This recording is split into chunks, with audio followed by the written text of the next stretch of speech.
You're sitting there, staring at your latest accomplishment. Maybe it's a promotion, a finished project, or even praise from someone you admire. And instead of feeling proud, you're hit with this nagging voice telling you, you don't belong here. Soon they'll figure out you're not as good as they think. Sound familiar? That crushing weight of self-doubt, that fear of being exposed as a fraud. It's not just you. It's a battle even the greatest minds in history faced. Marcus Aurelius, the Roman emperor and Stoic philosopher, once wrote, "You have power over your mind, not outside events."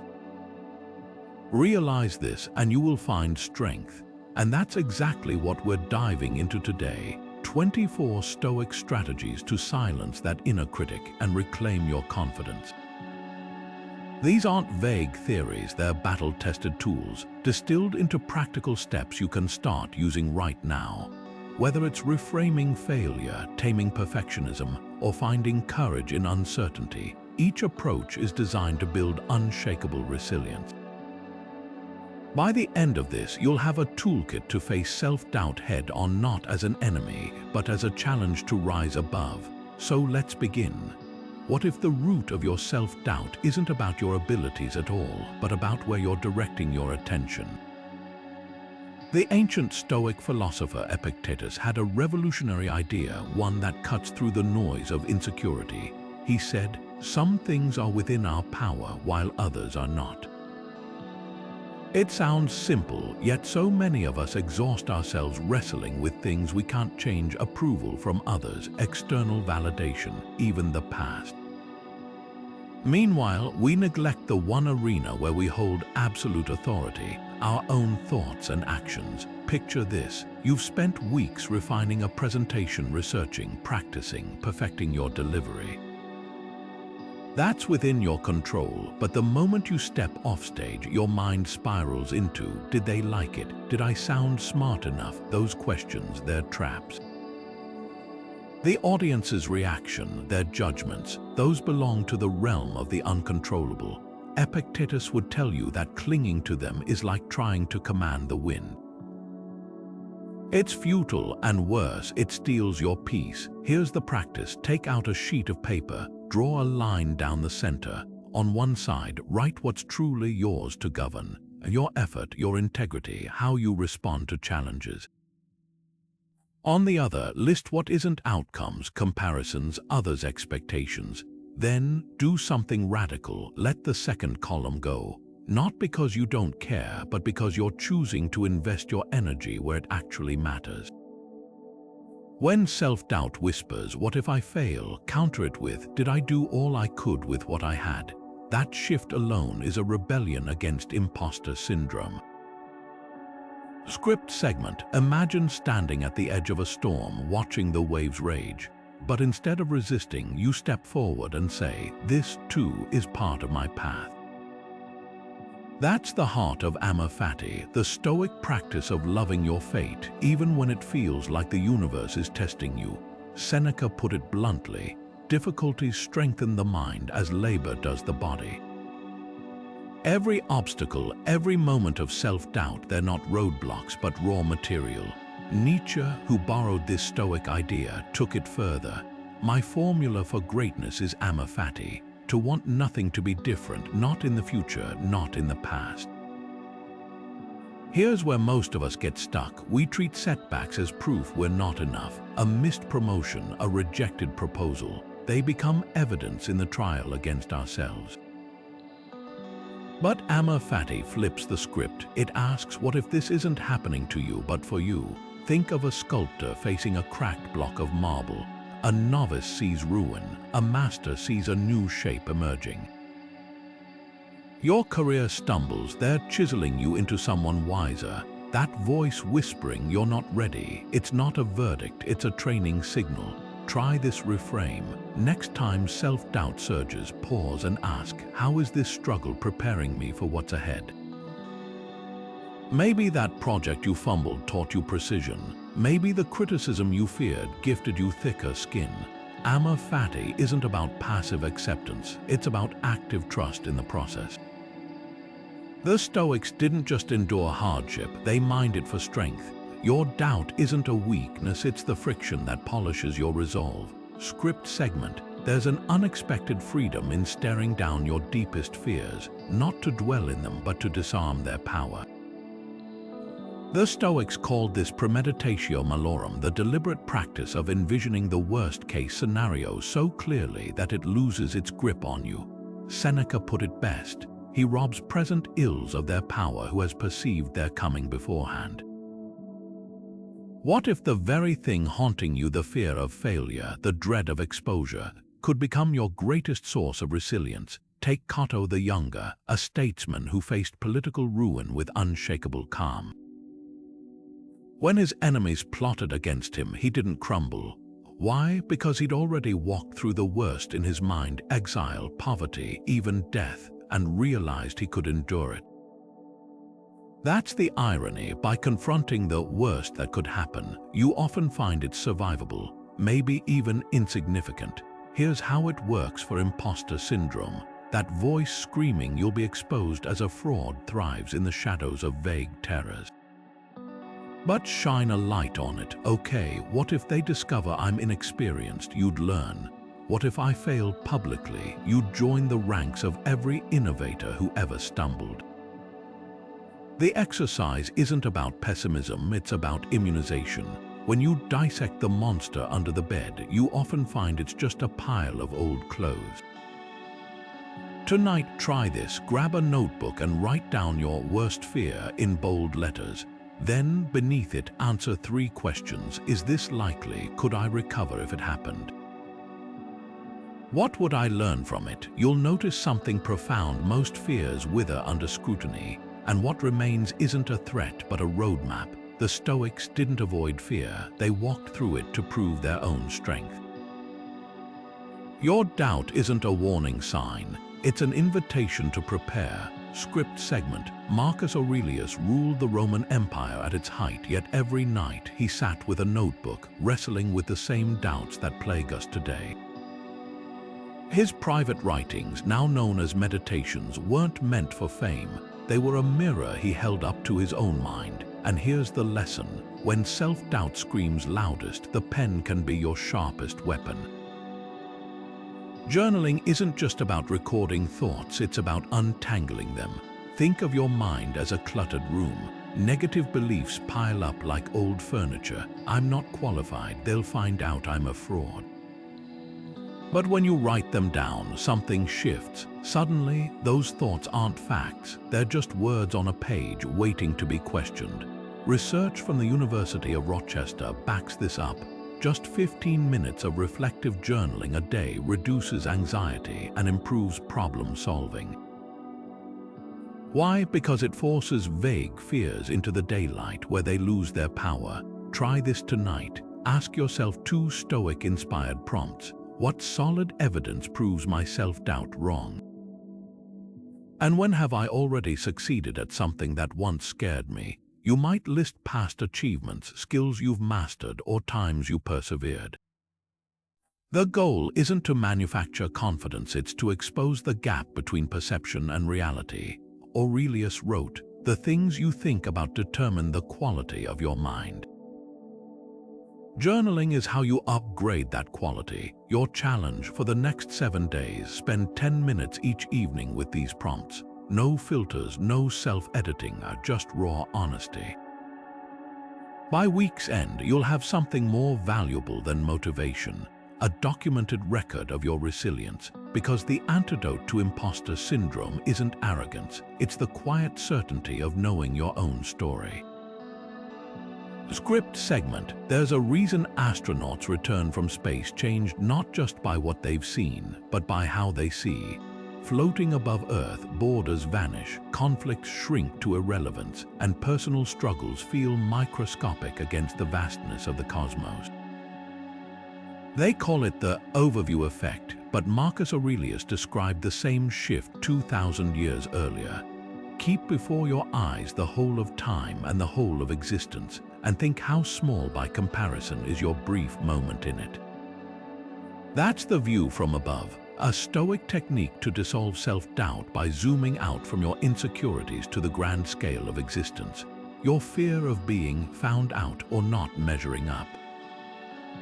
In the span of centuries, generations, even the lifespan of a single star, it's less than a breath. Marcus didn't use this perspective to dismiss human struggles, but to put them in their proper place.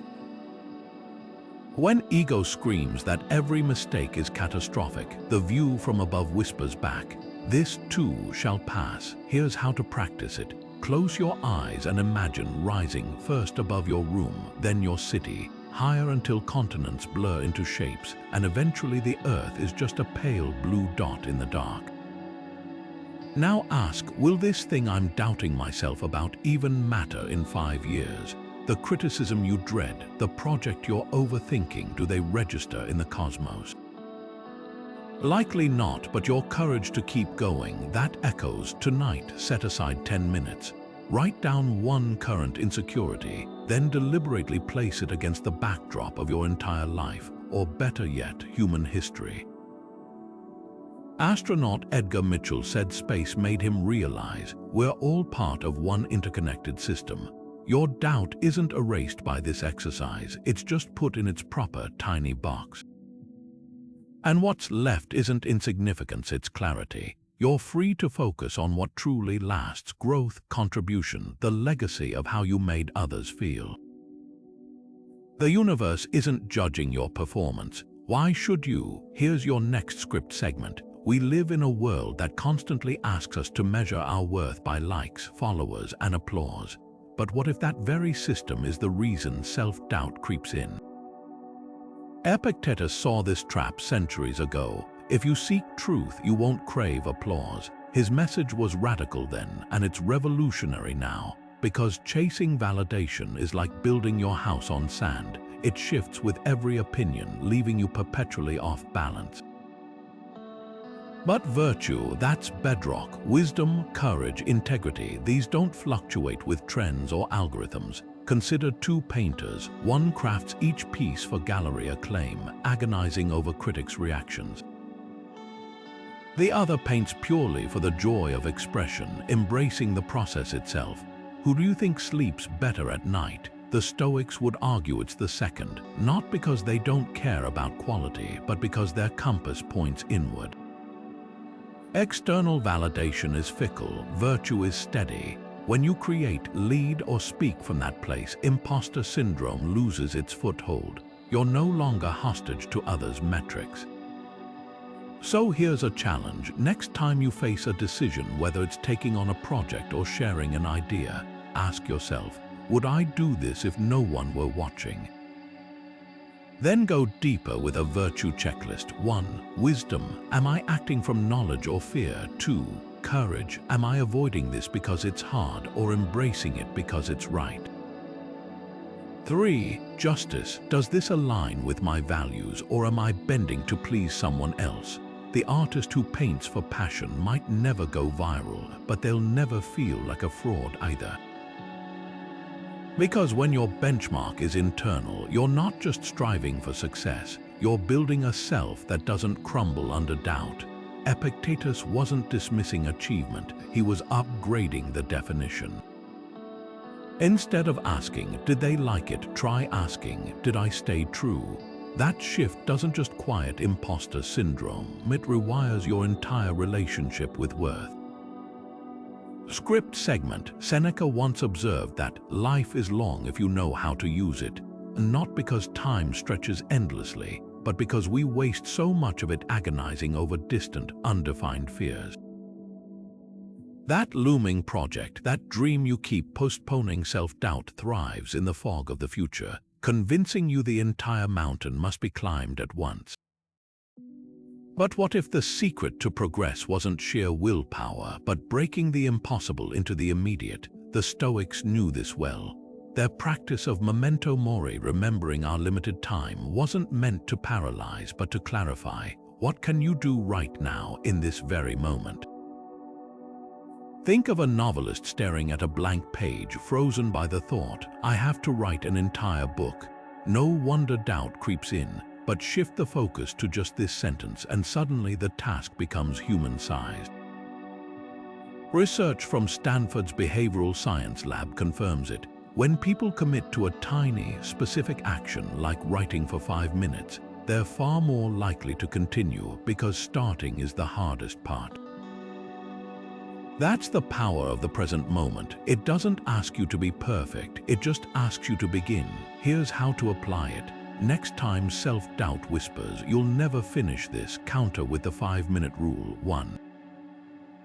Pick one microscopic step, open the document, sketch a single slide, rehearse the first line of your pitch. 2. Set a timer for 5 minutes, no more. 3. After the timer rings, decide, do I stop or keep going? You'll often choose to continue because momentum is the antidote to paralysis. The writer who pens one paragraph today proves to themselves, "I am capable of this." The programmer who debugs one line of code chips away at "I'm not technical enough." Small actions accumulate into unshakable evidence against imposter syndrome. Tonight, assign yourself a single micro-task, something so small it feels almost silly. When you complete it, pause and acknowledge, this is how mastery begins. Not with a grand gesture, but with a series of ordinary moments, each one a quiet rebellion against doubt. The Stoics didn't build Rome in a day, they laid one stone at a time.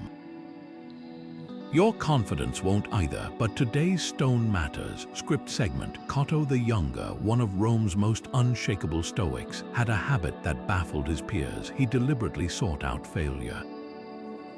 Whether it was wearing threadbare robes to scorn societal approval or defending unpopular causes, he wasn't being reckless, he was training. His mantra: "I begin to succeed when I fail." That's the Stoic secret most of us miss. Failure isn't the opposite of success, it's the raw material. Take Thomas Edison.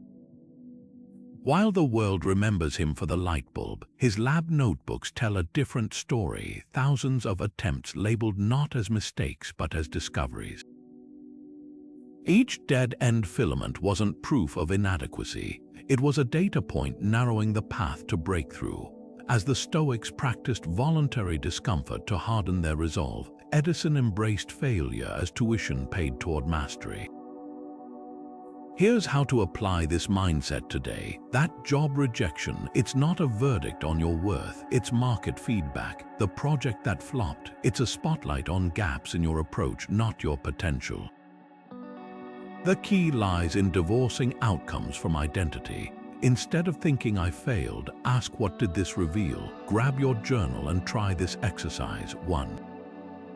List 3 recent failures, big or small. 2. For each, identify one concrete lesson it taught you. E.g., that awkward meeting showed me where my communication needs sharpening. 3. Now reframe. Because of this, I now know this practice accomplishes 2 things. It turns abstract shame into actionable insight, and it rewires your brain to see setbacks as a necessary part of growth. Just as a boxer doesn't fear sparring sessions because each bruise improves their defense, you can start viewing life's stumbles as conditioning for resilience. Failure isn't the enemy of confidence, it's the forge where real confidence is tempered. The next time you stumble, hear Cato's voice. This isn't the end, it's where the training begins. Script segment. Scrolling through endless success stories, polished achievements, flawless careers, picture-perfect moments, it's easy to forget one brutal truth. You're comparing your behind the scenes to everyone else's highlight reel. Marcus Aurelius saw this trap centuries before Instagram existed. It's silly to compare your inside to others' outsides. That gnawing envy, that sense of falling behind. They're not measures of your worth, they're distractions, pulling you away from the only race that matters, becoming the best version of yourself.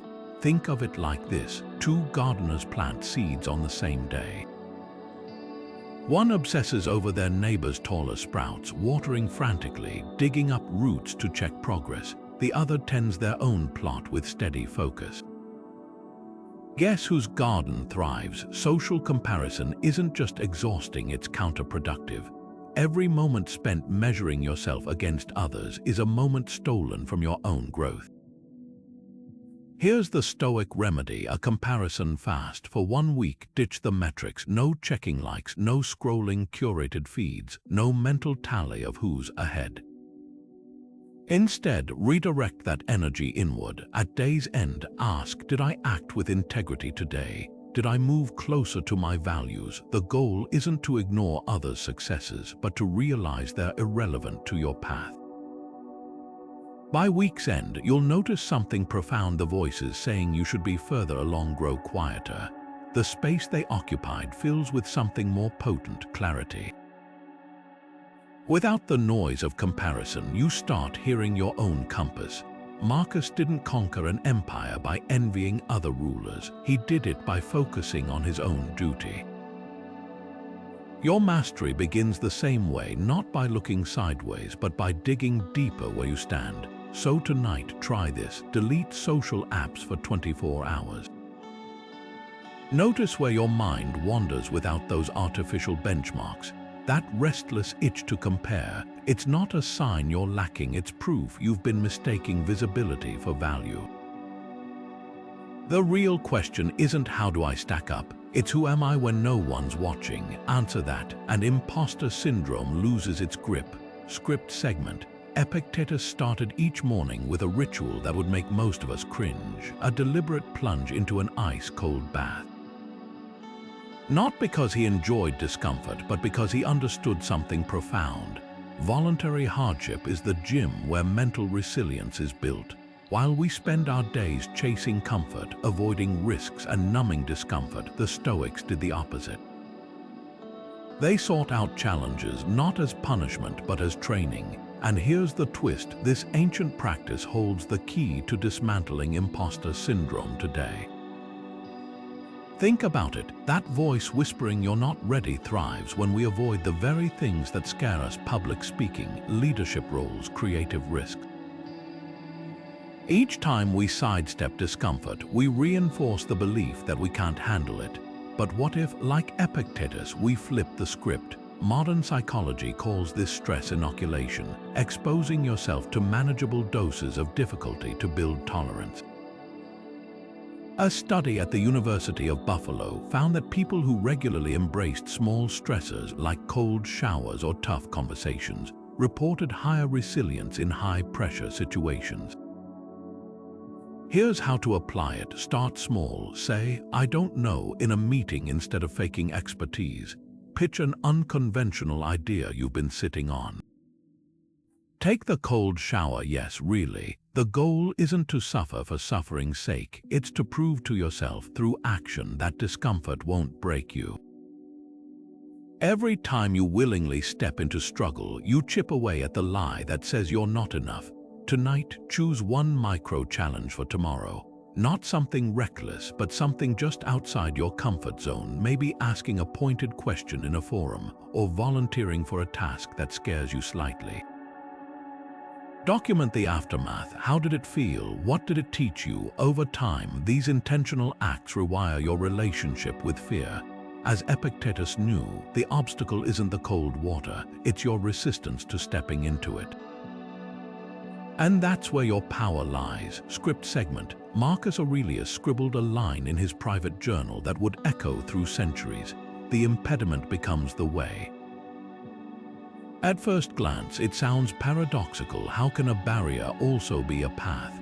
But this isn't just philosophy. It's a radical blueprint for turning setbacks into propulsion.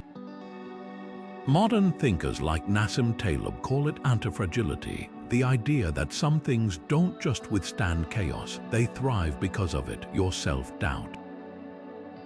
It's not a weakness waiting to crush you, it's raw material waiting to be forged into something unbreakable. Take J.K. Rowling's story. 12 publishers rejected Harry Potter, each know a potential reason to quit. But those rejections didn't weaken her resolve, they sharpened it. Later, she'd reflect, rock bottom became the solid foundation on which I rebuilt my life. Notice the shift. The obstacle, the very thing that could have ended her writing career, became the fuel for her persistence. The Stoics would nod in approval. They didn't see setbacks as detours, they saw them as the main road. This mindset isn't about toxic positivity or pretending hardship doesn't hurt. It's about strategic reframing. When a challenge arises, ask, how could this actually serve me? A rejected proposal might teach you to communicate more clearly. A public stumble could reveal who genuinely supports you. Even the voice whispering you don't belong here can be repurposed. It's a reminder to prepare more thoroughly, to dig deeper into your craft. Here's your challenge. Identify one current obstacle. Maybe a project that intimidates you, criticism that stung, or a skill you're struggling to master. Now, write down 3 ways it could strengthen you if you engaged with it deliberately. For example, 1. This difficult client is training me to stay calm under pressure. 2. My fear of public speaking is an opportunity to practice courage daily. 3. Feeling like an imposter means I'm pushing beyond my comfort zone, where growth happens. Marcus didn't just endure his struggles, he weaponized them. Your doubts and setbacks aren't roadblocks, they're the resistance in your mental gym. The weight that feels heavy today is what will make you stronger tomorrow. So next time an impediment appears, hear his words, this isn't in your way, this is the way. What will you build with it? Script segment. Seneca once cut to the heart of our anxieties with a razor-sharp truth.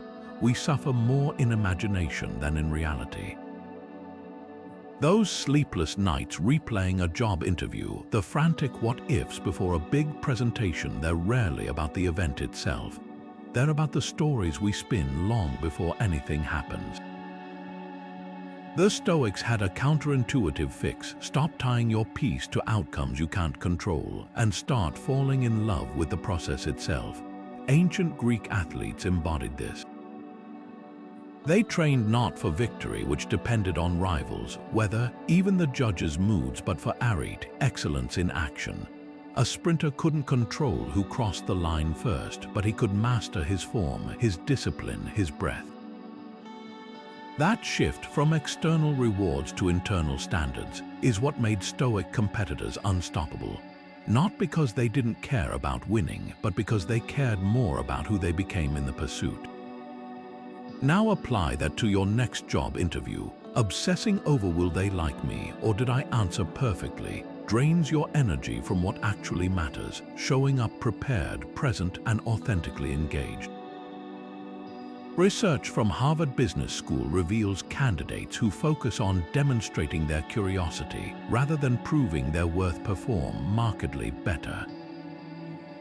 Why? Because one mindset traps you in speculation, the other anchors you in the moment. Try this detachment drill for a week. 1. Preparation. Spend 80% of your energy on what you can own, researching the role, refining your examples, practicing aloud.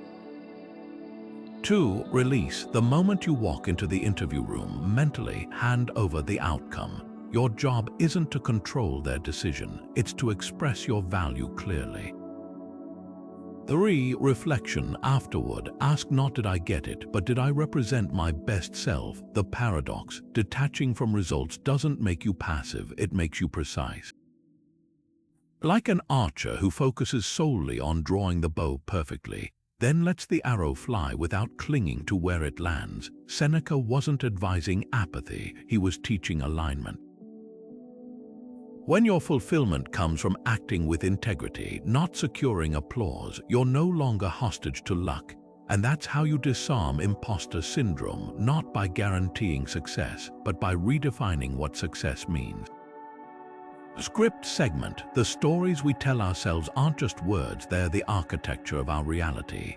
Marcus Aurelius knew this when he wrote, "Your mind takes the shape of what it frequently holds in thought." So when self-doubt whispers you're not good enough, it's not just a passing comment, it's laying bricks for a prison of limitation. But here's the key, you're not the voice in your head. You're the one who hears it. That distinction, what psychologists call cognitive distancing, is your first step to freedom. Picture this. You're about to speak in a meeting when a thought hits. They'll realize I don't know what I'm talking about.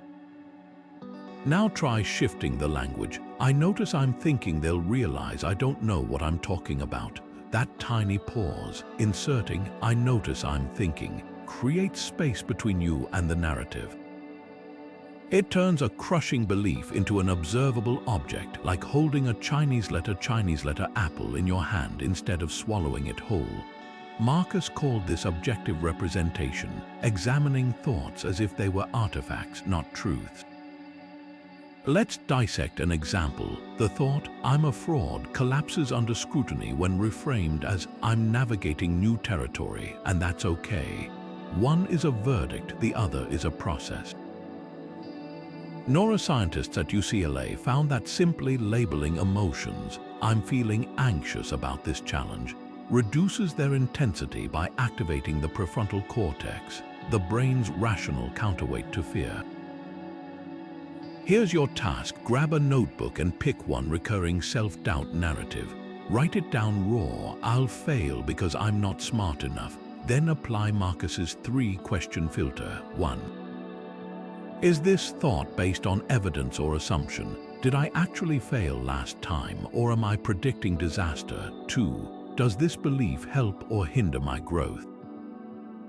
Does calling myself not smart make me study harder or just spiral? 3. How would I advise a friend who said this? You'd likely tell them, you've figured hard things out before. Stoicism isn't about silencing doubt, it's about interrogating it. When you stop conflating thoughts with identity, you reclaim authority over your inner world. That voice saying you don't belong here, it's not the boss of you. It's just a nervous passenger, and you're the one driving. Tonight, rewrite one toxic narrative, not with forced positivity, but with curious objectivity. The goal isn't to swap I'm terrible at this for I'm amazing. It's to land on I'm improving incrementally, because the most liberating stories aren't fairy tales. They're honest, evolving drafts, and you hold the pen. Script segment. Leonardo da Vinci, history's ultimate Renaissance man, signed his notebooks Discepolo for his entire life. Not master, not genius, apprentice. At 50, while painting the Mona Lisa, he was still studying anatomy. At 60, while designing flying machines, he filled pages with elementary geometry. This wasn't insecurity, it was strategy. Epictetus nailed why. It's impossible to learn what you think you already know. That's the power of beginner's mind, not as a phase you outgrow, but as a posture you cultivate. Here's where most professionals get trapped. The more skilled we become, the more terrifying it feels to be clumsy again. A seasoned programmer avoids learning a new language because their GitHub badges demand expertise. A manager dodges mentoring because admitting gaps might undermine authority. But what if proficiency is the very thing holding you back? Studies from Stanford's Mindset Lab reveal that adults who embrace novice status learn complex skills faster than those clinging to competent identities. Why? Because beginners ask questions experts won't. They notice details masters overlook. Try this reframe. Every expert was once worse at this than you are right now. The violin virtuoso, their first recital made audiences wince. The CEO, they once sent cringe-worthy emails. Mastery isn't the absence of clumsiness, it's the willingness to endure it. This week, pick something you've avoided because you should be better by now. Maybe it's sketching, coding, or speaking a new language. For 15 minutes, engage with it like Da Vinci would, not to impress but to explore. Screw up deliberately, laugh at your shaky lines or botched conjugations. The goal isn't proficiency, it's recalibrating your relationship with being bad at things.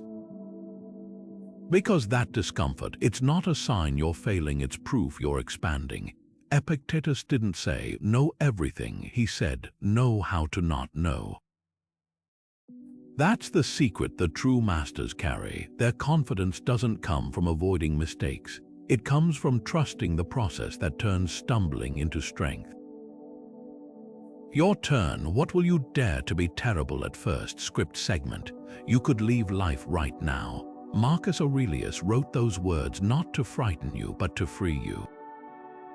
Because when death becomes your advisor, not your enemy, every trivial worry, every moment of self-doubt shrinks to its proper size, the deadline you're agonizing over. The opinion you're overanalyzing, they're grains of sand against the vastness of a life that could end before you finish this sentence. This is memento mori, not morbid fixation, but the ultimate perspective shift. Steve Jobs embodied this when he stood before Stanford's graduating class and said, "Remembering that I'll be dead soon is the most important tool I've ever encountered to help me make the big choices." Think about that. The man who revolutionized technology didn't silence his insecurities by chasing trophies. He dissolved them by staring unflinchingly at mortality. Every what if I fail melts when you ask what if I never try. Here's the exercise that changes everything. Write down 3 things you'd do within a year if a doctor quietly whispered, "Your time is short." Not bucket list fantasies, authentic priorities. Maybe it's finally launching that venture, repairing a fractured relationship, or creating something just for the joy of it. Now, circle 1 you could start this week. That's your compass cutting through the noise of imposter syndrome. The Stoics didn't dwell on death to depress themselves, they used it to deflate illusions. When you operate from this might be my last chance, you stop waiting for perfect conditions or external validation. The resume gap irrelevant, the fear of seeming inexperienced. Trivial, mortality doesn't care about your excuses. It only asks what you'll do with the time you have. Tonight, place 1 small reminder where you'll see it daily. A coin inscribed memento mori, a screensaver with Jobs' quote, even a dot on your wrist.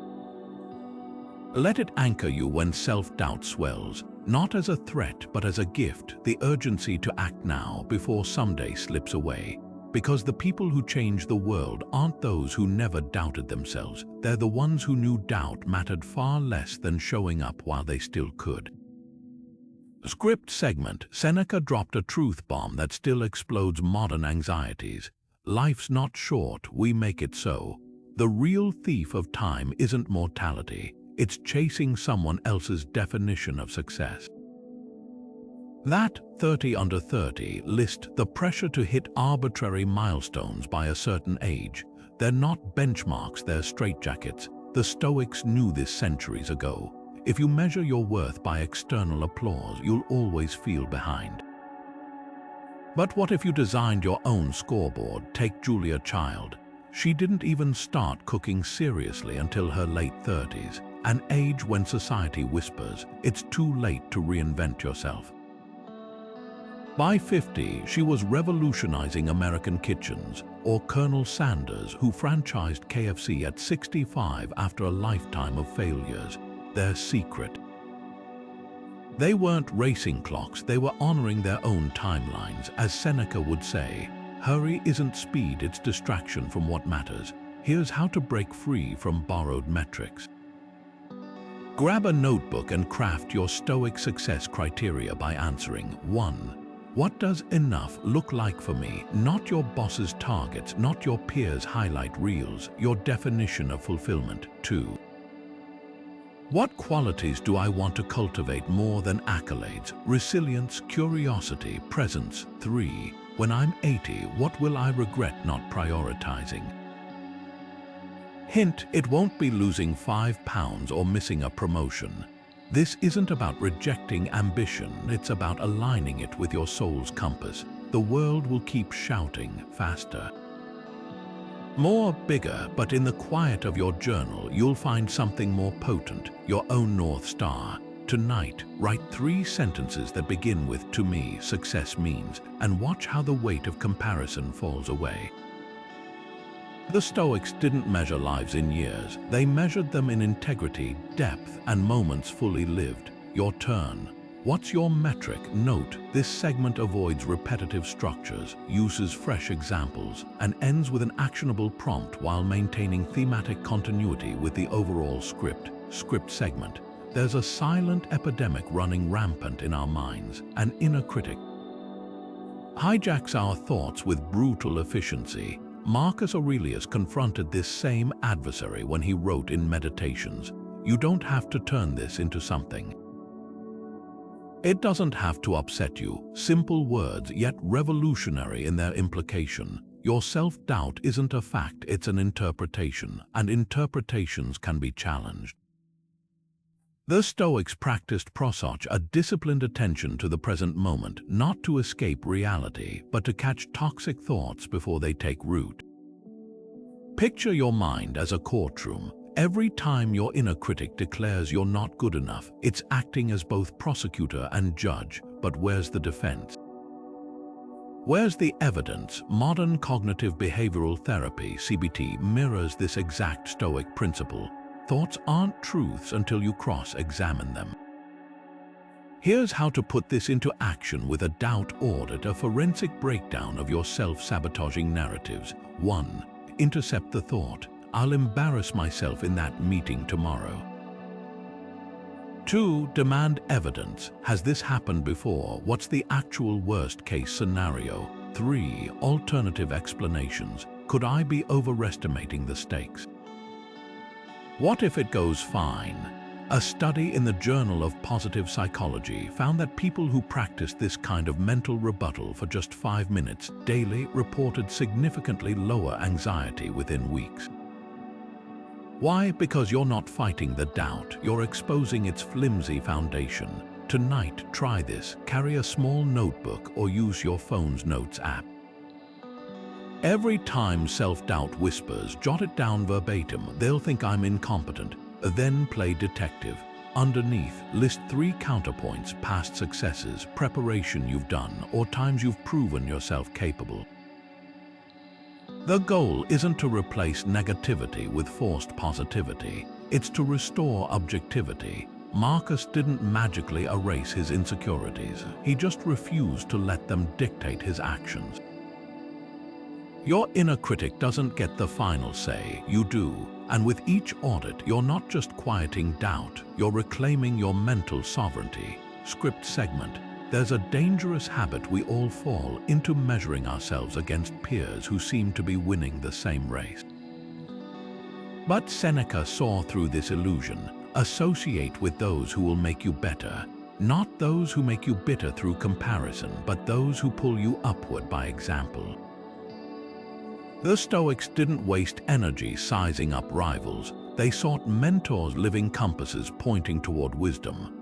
Marcus Aurelius didn't become a philosopher king by envying other rulers. He did it by apprenticing himself to Rusticus, the teacher who handed him Epictetus's writings and changed his life forever.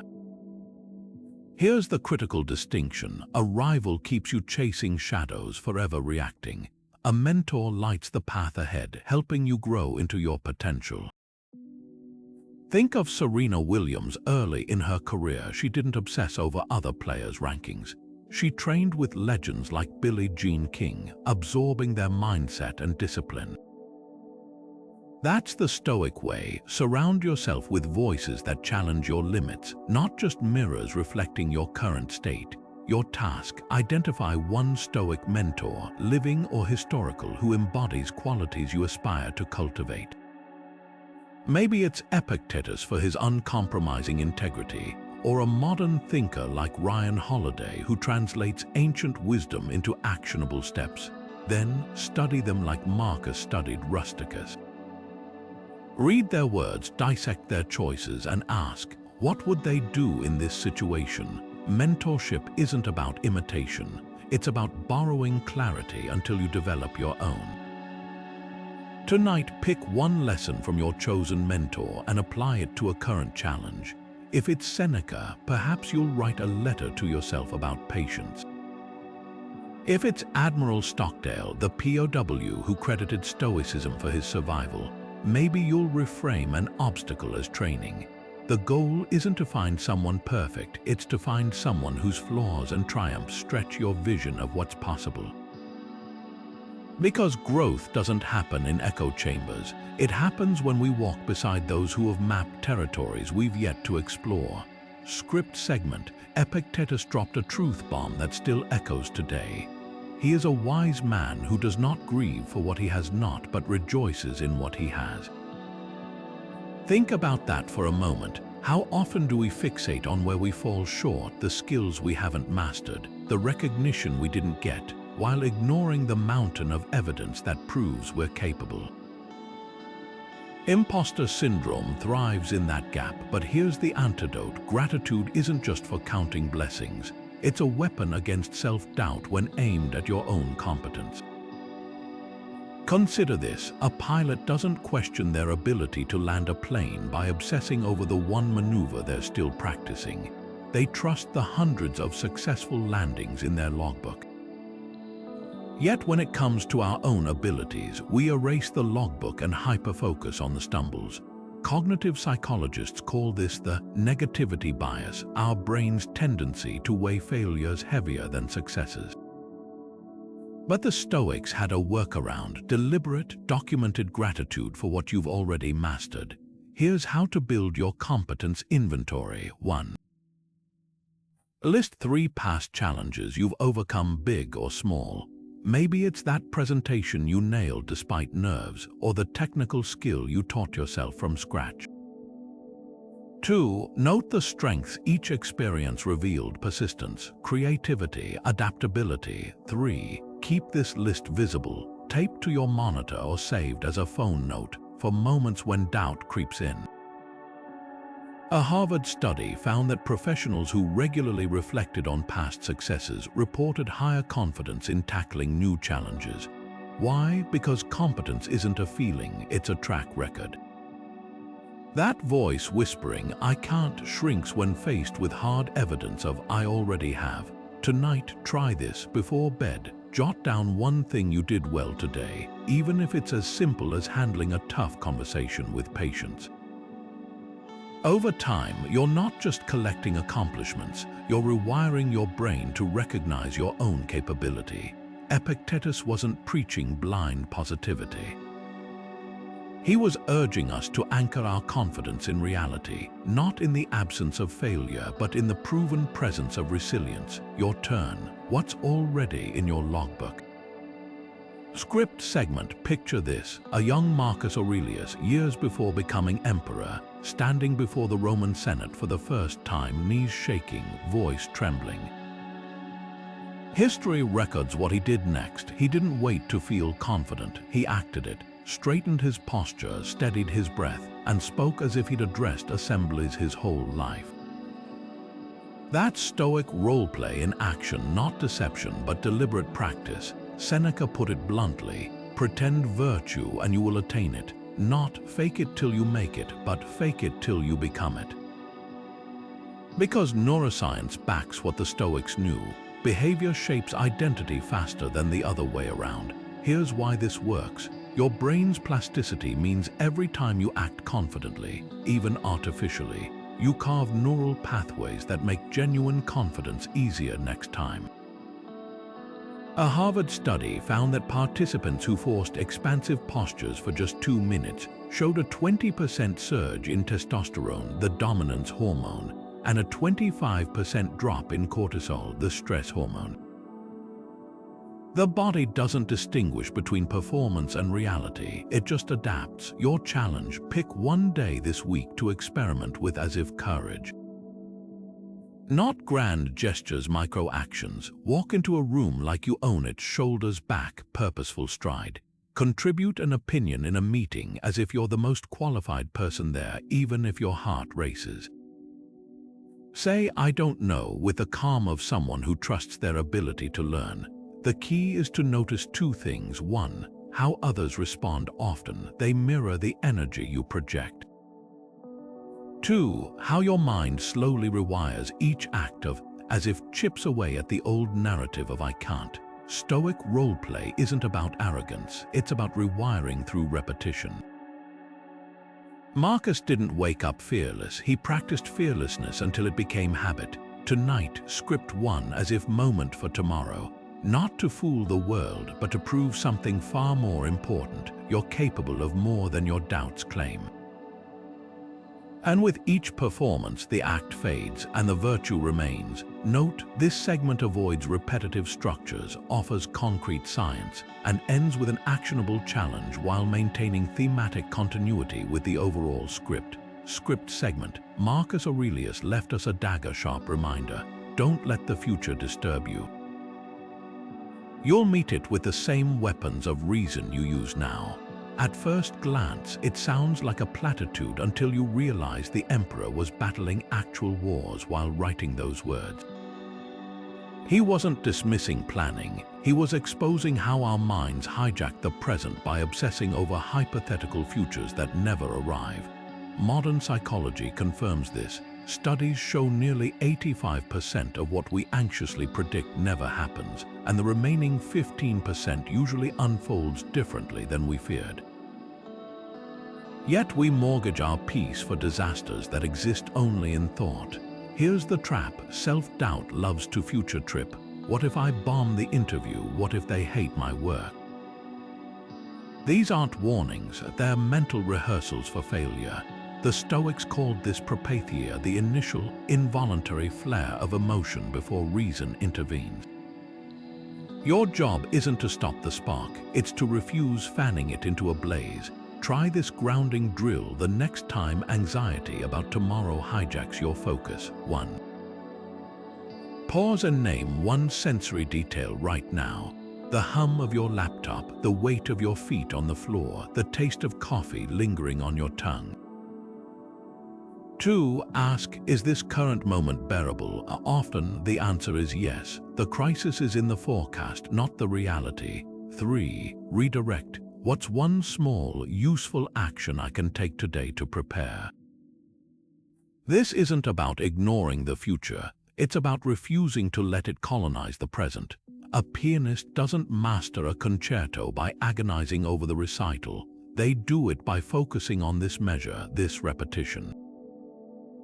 Neuroscientists at MIT found that people who practiced present moment anchoring, like sensory noting, reduced anxiety spikes by over 30% in high-pressure scenarios. Tonight, test it. When future tripping starts, whisper Marcus's line like a mantra. I'll meet that challenge with the same mind I have now. Then plant yourself firmly in the click of your pen, the texture of your desk, anything real and immediate. The future isn't yours to control, but this breath, this step, those are your sovereign territory. And from that grounded place, you'll find the clarity to move forward, not in fear, but in readiness. Script segment. History remembers Winston Churchill as the unshakable voice of wartime Britain, but his private letters reveal a man haunted by doubt. I'm an imposter, he confessed after his first major political defeat, and someday they'll discover it. Sound familiar? Even legends wrestle with insecurity. Epictetus saw this truth clearly. Difficulties show what men are, not because struggle defines us, but because it reveals us. The moments when you feel most inadequate aren't proof of fraudulence, they're the forge where real mastery takes shape. Consider the paradox of expert doubt. The more skilled you become, the more aware you are of how much you don't know. A novice guitarist thinks they've mastered chords after a week. A seasoned player hears every micro flaw in their phrasing. This isn't incompetence, it's the hallmark of growing expertise. NASA engineers call it the unknown unknowns principle. True professionals don't just solve problems, they constantly uncover new layers of complexity to navigate. Here's the reframe we all need. Struggle isn't the exception to success, it's the curriculum. A study of Nobel Prize winners found that their breakthrough ideas often emerged from periods of profound uncertainty, not unshakable confidence. When you catch yourself thinking everyone else has it figured out, remember, they're just quieter about their stumbles. Tonight, try this exercise. Make a list of 3 people you admire, historical figures, mentors, even fictional characters. Beside each name, jot down one failure or insecurity they faced. Maya Angelou battled imposter syndrome despite publishing 19 books. Einstein called himself a mathematical ignoramus while revolutionizing physics. Seeing heroes as human doesn't diminish them. It lights a path through your own doubts. Epictetus didn't say struggles make us strong, he said they show our strength. Churchill's vulnerability didn't weaken his leadership, it made his resolve real. Your moments of uncertainty aren't cracks in your foundation, they're proof you're building something worth standing on.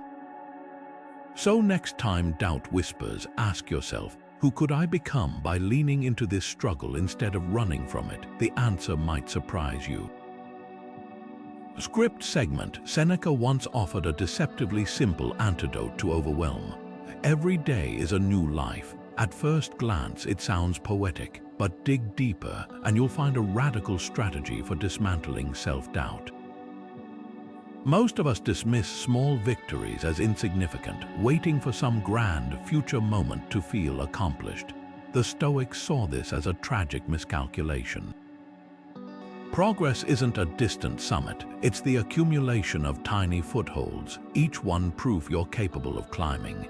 Take Marcus Aurelius's Meditations, arguably the most influential Stoic text in history. What was it really? Just a personal journal filled with ordinary reflections and incremental insights. He didn't wait to pen a flawless masterpiece. He honored the daily practice of wrestling with his thoughts. That's the essence of Stoic celebration, recognizing that growth isn't about dramatic leaps, but the quiet discipline of showing up again and again. Here's where modern psychology aligns with ancient wisdom. Researchers at the University of Pennsylvania found that people who tracked small daily wins, even minor tasks completed, reported higher motivation and lower stress. Why? Because competence is built through evidence, not epiphanies. That voice whispering you're not enough thrives when you ignore the receipts of your own progress. Tonight, start a micro-wins log. Before bed, jot down 3 modest triumphs. Finish the proposal draft despite distractions. Asked a clarifying question in the meeting instead of pretending to know. Took 10 minutes to study that skill I've been avoiding. The key is to resist the trap of "this doesn't count." Stoicism teaches us that excellence isn't the absence of struggle, it's the willingness to engage with it daily. Your log isn't just a record, it's a counter-argument to imposter syndrome, proving through sheer accumulation that you're more capable than your doubts allow. Seneca wasn't suggesting we ignore big goals. He was reminding us that life isn't lived in the distant future, it's measured in the present moments we choose to acknowledge. So tonight, when you tally those small wins, remember, you're not just checking boxes, you're building an unshakable case for your own resilience, one day at a time. Script segment. The oak tree doesn't curse winter for stripping its leaves. It surrenders to dormancy, knowing spring will return. The tide doesn't fight the moon's pull. It rises and falls in quiet agreement with forces greater than itself. Marcus Aurelius captured this truth in 4 simple words. The universe is change, not change as chaos, but as rhythm, the natural oscillation between expansion and contraction, confidence and doubt, mastery and humility. Your journey isn't a straight line upward, it's a spiral, circling back to lessons with deeper understanding each time. Here's what most miss: self-doubt isn't a malfunction, it's part of the cycle. Think of athletes in off-season training. The moments when their skills feel rusty aren't regression, they're recalibration. A study in the Journal of Applied Psychology found that professionals who embraced natural fluctuations in confidence rather than resisting them showed 37% faster skill acquisition. Why? Because they stopped wasting energy fighting reality and channeled it into adaptation. Tonight, try this Stoic surrender practice. 1. Identify one area where you're resisting natural ebb. Maybe it's frustration over a creative block or anxiety about re-entering a skill after time away. 2. Reframe it as seasonal. This isn't losing my edge, it's my mind's way of preparing for the next growth phase. 3. Ask, what can I learn from this phase that's only visible here? Winter reveals tree structures hidden by summer leaves. What might your low tide reveal? The waves don't apologize for receding, they trust their return. Your capability operates the same way. When doubt resurfaces, it's not erasing progress, it's inviting you to deepen it. So instead of white-knuckling through uncertainty, try something radical, lean into the rhythm. Let the fallow periods fertilize the next harvest, because the Stoics didn't worship consistency, they worshipped resilience. And resilience isn't about standing rigid in the storm, it's about bending, knowing you'll rise again. Where does your life need less resistance and more trust in nature's timing?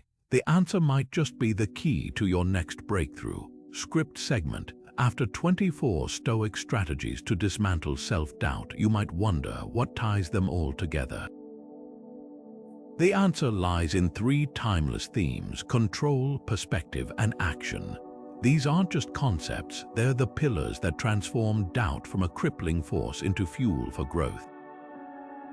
Every tactic we've explored, from journaling like Marcus Aurelius to embracing failure like Cotto boils down to this trifecta. Master these, and you don't just silence imposter syndrome, you harness it as a teacher. First, control. The Stoics knew that anxiety thrives when we conflate what's ours to govern with what isn't. Your effort, yours, others' opinions, not so much.